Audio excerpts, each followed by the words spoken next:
The great pyramid of Giza, जो जमीन से 480 फीट ऊंचे 13 एकड़ जमीन में फैले और 4500 सालों से भी अधिक समय पहले बने। इन पिरामिड्स के अंदर ऐसा क्या था? रिसर्चर्स के द्वारा एक कैमरा इन पिरामिड्स के अंदर भेजा गया, लेकिन एक जगह पर आकर ये रोबोटिक कैमरा रुक गया क्योंकि अब उसके सामने एक पत्थर का स्लैब आ गया था। रिसर्चर्स का मानना था कि उस पत्थर की दीवार के उस तरफ जरूर कोई ऐसा राज छिपा हुआ है जो पिछले 4500 सालों से दफन है, लेकिन ये राज रिसर्चर्स को हर हाल में जानना ही था। इसलिए उन्होंने उस रोबोटिक कैमरे के आगे एक ड्रिल मशीन लगा दी, जिसने उस पत्थर की स्लैब पर एक बारीक छेद कर दिया। जब इस छेद से कैमरा अंदर भेजा गया तो उसने पत्थर के स्लैब के पीछे एक ऐसा मंजर देखा जिसे 4500 सालों से किसी ने भी नहीं देखा था। A secret chamber was recently discovered in Egypt's Great Pyramid of Giza. Scientists say that they have found a mysterious chamber hidden deep inside Egypt's Great Pyramid of Giza. दुनिया की सबसे रहस्यमयी जगह कौन सी है? तो जानते हो इसका आंसर क्या होगा? इसका उत्तर है Egypt. Reports the 30-meter void deep within the pyramid is situated above its grand gallery and has a similar. For example, एक स्फिंक्स है वहाँ पर जो मनुष्य और सिंह का मिक्सचर है, राइट, कंपोजिट क्रीचर है, वो कितना पुराना है? Advanced engineering knowledge that defies conventional explanation.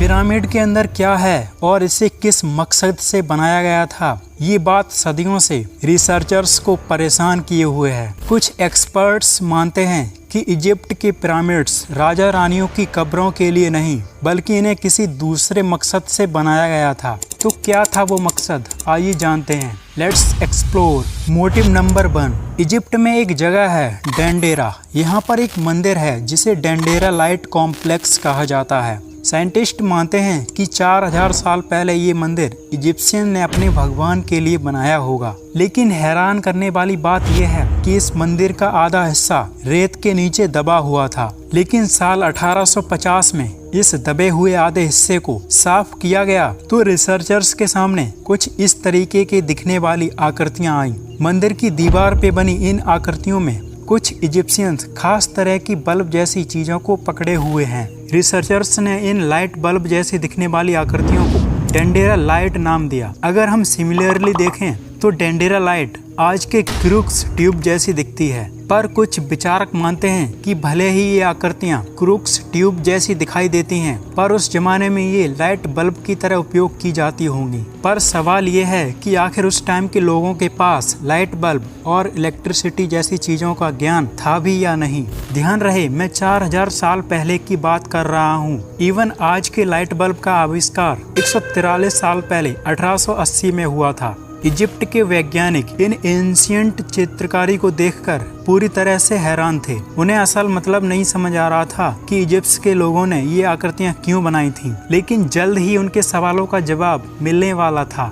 उन्हें रिसर्चिंग के दौरान पिरामिड के अंदर कुछ ऐसी चीजें मिली जो ये संकेत देती हैं कि 4500 साल पहले पिरामिड्स एक वायरलेस इलेक्ट्रिसिटी जनरेटर हुआ करते थे, जो बिना किसी तार के इलेक्ट्रिसिटी को एक जगह से दूसरे जगह भेज देते थे। साल 1859 में बर्नर बॉन सीमेंस, जो जर्मन इंजीनियर थे, वे पिरामिड के टॉप पर चढ़ने में कामयाब रहे।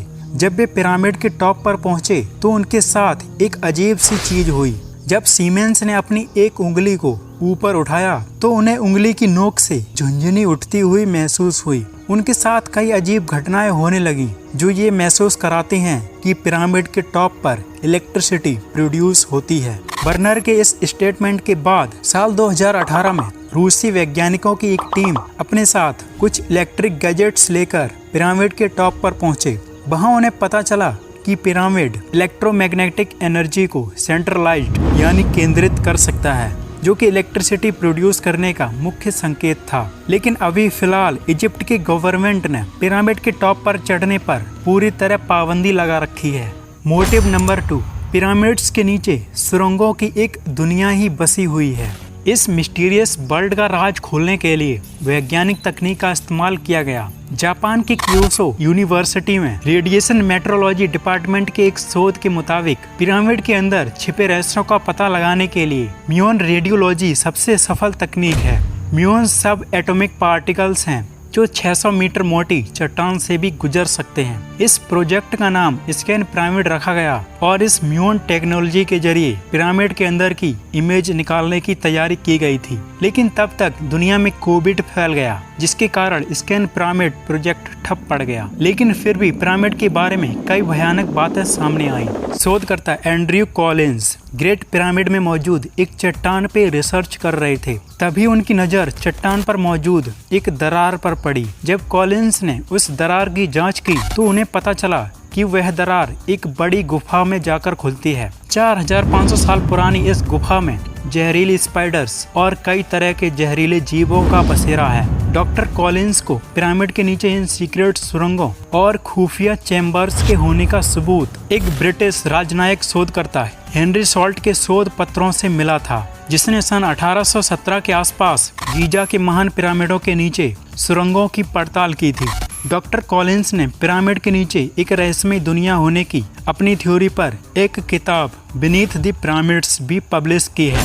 मोटिव नंबर 3, इजिप्ट के महान पिरामिड के पास ही द ग्रेट स्फिंक्स स्टैचू भी है, जो कि 73 मीटर लंबी और 20 मीटर ऊंची बेहद आश्चर्यजनक मूर्ति है। इसे 4000 साल पहले पिरामिड्स की तरह लाइमस्टोन को जोड़ जोड़ कर नहीं बनाया गया था, बल्कि एक ही पत्थर से तराश कर बनाया गया था। स्फिंक्स दुनिया की सबसे बड़ी और एकमात्र मूर्ति है जिसे एक सिंगल पत्थर से काट काट कर बनाया गया था। इस मूर्ति का चेहरा एक इंसान का और शरीर एक जानवर का है। ये दिखने में अजीब तो है ही, पर पिरामिड से कम मिस्टीरियस नहीं है। इस स्टैचू के हेड के पास एक छेद है। माना जाता है कि ये छेद एक बड़े चैम्बर से जुड़ा हुआ है। पुरातत्व वैज्ञानिकों का मानना है कि इसके सीक्रेट चैम्बर्स का कनेक्शन पिरामिड के नीचे की धरती के अंदर की दुनिया से जुड़ा हुआ है। मोटिव नंबर 4, जब आर्कियोलॉजिस्ट पहली बार ग्रेट पिरामिड के अंदर गए, वहाँ ग्रेनाइट के ताबूत देखकर वो पूरी तरह समझ गए कि इसे बनाने का कोई बड़ा मकसद जरूर था।